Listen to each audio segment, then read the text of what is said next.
ഇക്കഴിഞ്ഞ ദിവസം ദേശീയ അന്വേഷണ ഏജൻസിക്ക് ഒരു പരാതി പോയി.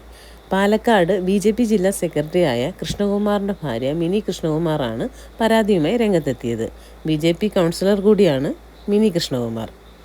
4 വർഷം മുൻപ് വേടൻ പാടിയ വോയിസ് ഓഫ് വോയിസ്ലെസ് എന്ന പാട്ടിൽ പ്രധാനമന്ത്രിയെ അധിക്ഷേപിച്ചു എന്നാണ് പരാതി. കപടദേശവാദി എന്ന് പ്രധാനമന്ത്രിയെ പരാമർശിച്ചു എന്നാണ് മിനി പരാതിയിൽ പറഞ്ഞിരിക്കുന്നത്. എന്നാൽ പാർട്ടിയോട് ആലോചിക്കാതെ കേസ് കൊടുത്തതിൽ അതൃപ്തി അറിയിച്ചിരിക്കുകയാണ് സംസ്ഥാന നേതൃത്വം.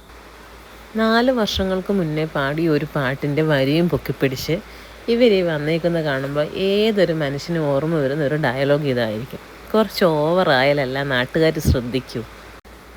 കേസ് തള്ളിപ്പോയാലും ചേച്ചിയുടെ മറ്റൊരു ലക്ഷ്യം വിജയിച്ചു കേട്ടോ.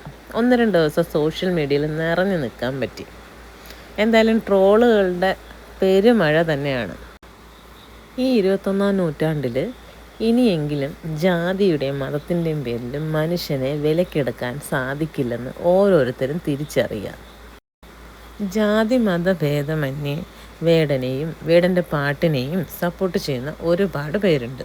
എന്തായാലും റാപ്പ് സംഗീതവും വേടനും തുടരും. Thank you.